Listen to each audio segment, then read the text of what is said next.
बताएं तो सही यार कि लैंड है।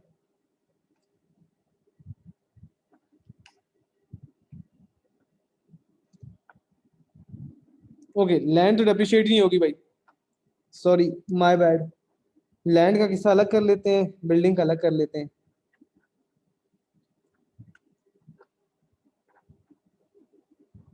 लैंड है, सो फर्स्ट अप्रैल 2013 को हमने ली कॉस्ट 5 लाख,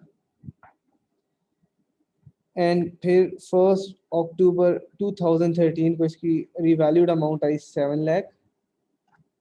तो हमारे पास जो रीवैल्यूएशन सरप्लस आ गया दैट इज 2 लाख रुपीज। अब हमने जाना है 31 मार्च तक। So I have carrying amount of land that is 7 lakh,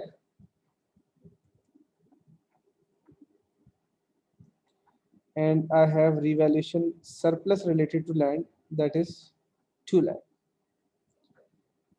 The fall in value of training premises is due mainly due to damage done by use of heavy equipment during training. Surveyors have also reported that expected life of the training property in current use is 10 years. Estimated is बाकी तो इसने कोई बात बताई नहीं। Land building हम separate asset treat करते हैं, अच्छी बात है जी, सरप्लस भी आ गया इसका मेरे पास। दूसरी तरफ बिल्डिंग को ले आते हैं।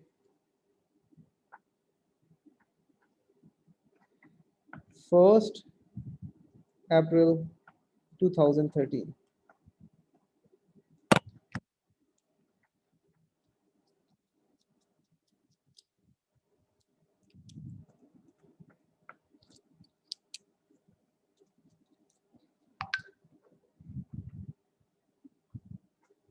cost was 12 lakh,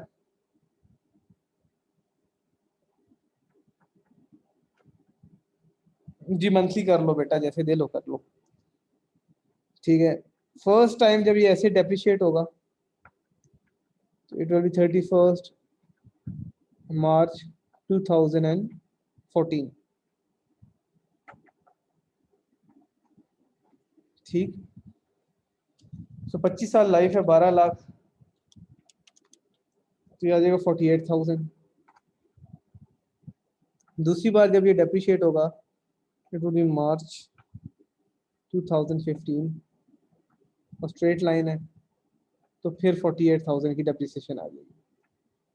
so carrying amount हमारे पास फर्स्ट अप्रैल 2015 को आ रही होगी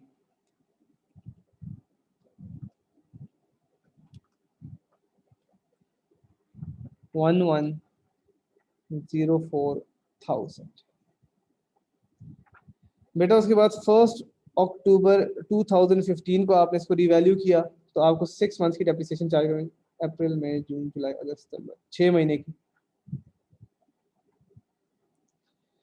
सो दैट वुड बी 24,000, वो भी माइनस कर दें, सो कैरिंग अमाउंट आ जाएगी 10, एंड इस डेट पे इसकी रीवैल्यूड अमाउंट कितनी आ गई, तो हमारे पास रीवैल्यूएशन सरप्लस जो आएगा दैट इज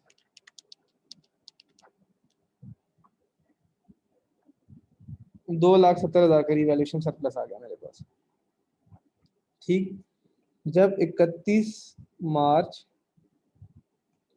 2016 को आके मैं इसको दोबारा डेप्रिशिएट करूंगा फॉर 6 मंथ्स, तो बेटा इसकी लाइफ कितनी रह गई है, देखें, 1 साल ये गया, 1 साल ये गया, और 6 मंथ्स ये चले गए, यानी 2.5 ईयर से गुजार चुका है, 2.5 ईयर से गुजार चुका है, तो पीछे लाइफ इसकी रह जाएगी 22.5 years.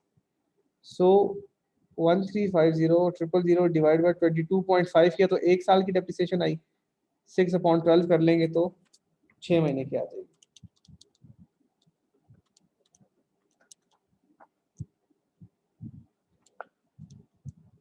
So depreciation charge would be 30,000 तो ये एसेट आ जाएगा आपका एक इतने पे। सेम यहाँ से भी रिटेन अर्निंग में ट्रांसफर करना है। 2,70,000 divide by 22.5 divide by 2,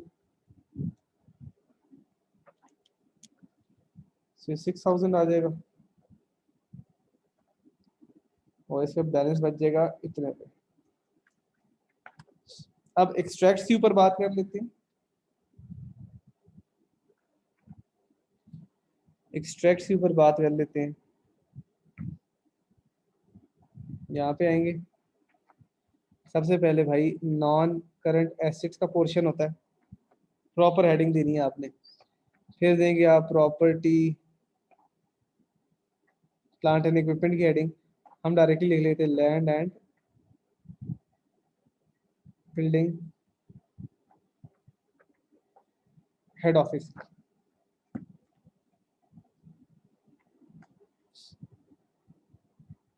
head office की लैंड आती है भाई 7 लाख रुपए पे, ठीक है। हेड ऑफिस की लैंड आ रही है 7 लाख रुपए पे। उसकी बिल्डिंग आ रही है 13,20,000 रुपए पे। तो ये हो गए 20,20,000 रुपए। और ये सब कहाँ से मिला मुझे? वर्किंग नंबर 1 से। जी इसमें कोई सवाल हो पूछे?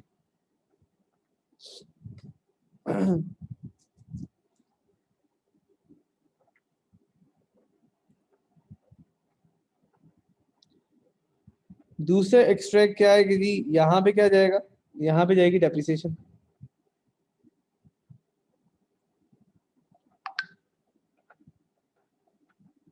हेड ऑफिस की कहाँ से मिली? वर्किंग नंबर 1 से। कैसे मिली? 6 महीने की डेप्रिसिएशन ये, 6 महीने की 30,000 है, तो 24,000 प्लस 30,000 से मिला के होगी 54,000 की डेप्रिसिएशन। जी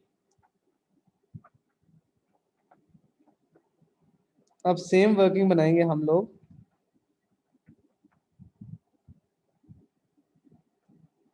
बिल ट्रेनिंग प्रीमिसेस के लिए।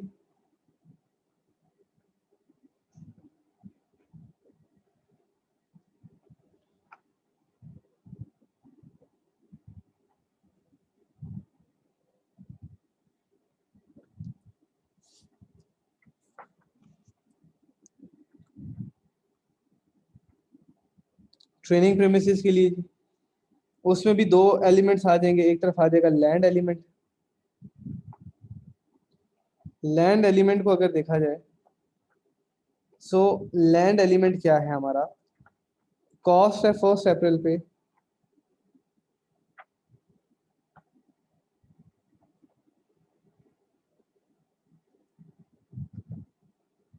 थ्री लैख। और फिर आपने इवेंचुअली जाकर से 1 अक्टूबर 2015 को रिवैल्यू करके ले गए 3,50,000 पे। सो बेटा रीवैल्यूएशन सरप्लस हमारा आ गया 50,000। जबकि आप अब अगर इसकी बिल्डिंग का पोर्शन निकालेंगे,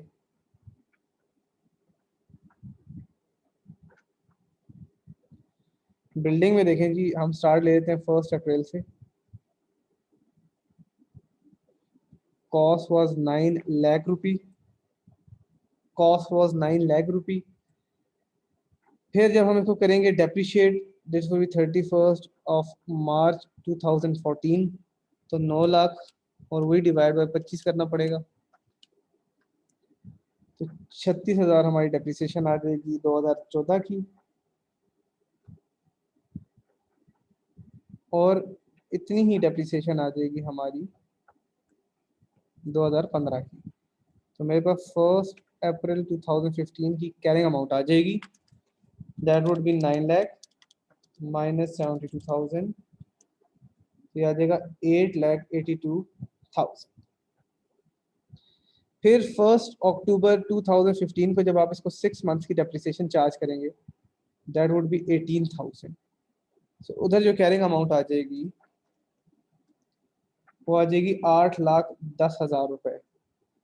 फिर वो कह रहा है fall in value is mainly due to damage. Damage के वर्ड से ही पता लग गया कि रिकवरेबल अमाउंट निकाल रहा है।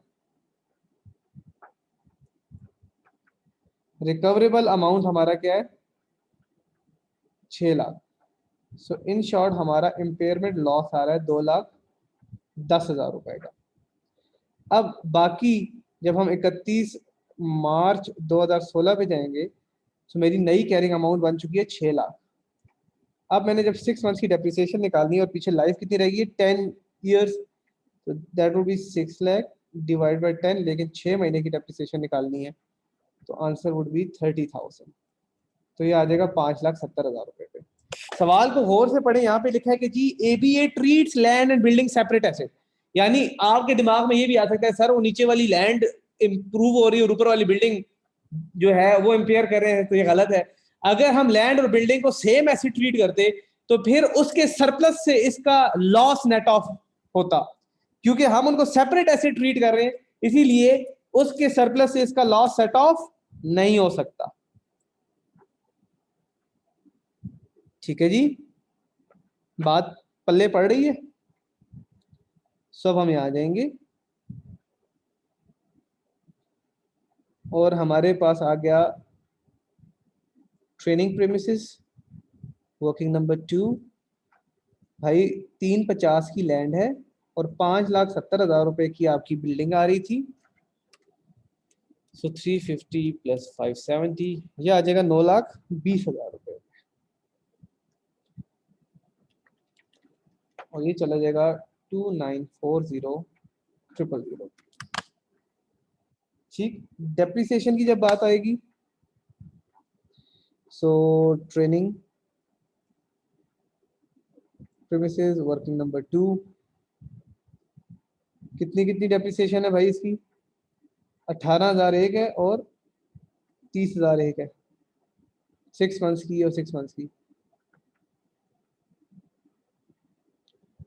तो इसकी आ जाएगी 48,000। फिर आ जाएगा बेटा इम्पेयरमेंट लॉस, वो भी एक्सपेंस है ना, वो भी एक्सपेंस है। सो इम्पेयरमेंट लॉस हमारा कितना आया था? 2,10,000 रुपए। तो ये सारे के सारे एक्सट्रैक्ट्स में जाने चाहिए और इसके साथ आप बाकायदा लिखिएगा ये लॉस है। ये भी कहाँ से निकाला मैंने? वर्किंग नंबर 2 से। ठीक, वर्किंग नंबर 2 से। सो और इसके साथ आप बिल्कुल लिख दें training premises. I am sorry मेरा पेन थोड़ा मेल फंक्शन कर रहा है। अब बैलेंस शीट की तरफ अगर आप आते हैं, बैलेंस शीट की तरफ, तो बेटा कैपिटल एंड रिजर्व्स की तरफ अगर हम जाते हैं सो हमारे पास ऑलरेडी एक रिजर्व पड़ा हुआ है। रिजर्व्स की अगर आप बात करते हैं तो हमारे पास रिवैल्यूएशन सरप्लस पड़ा हुआ है।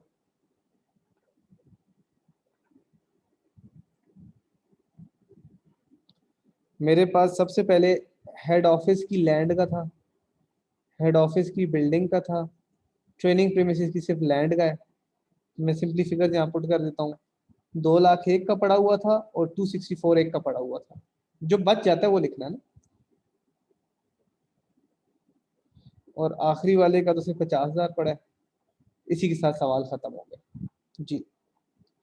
थोड़ा सा अनटाइडी है लेकिन आई होप समझ आ गया होगा।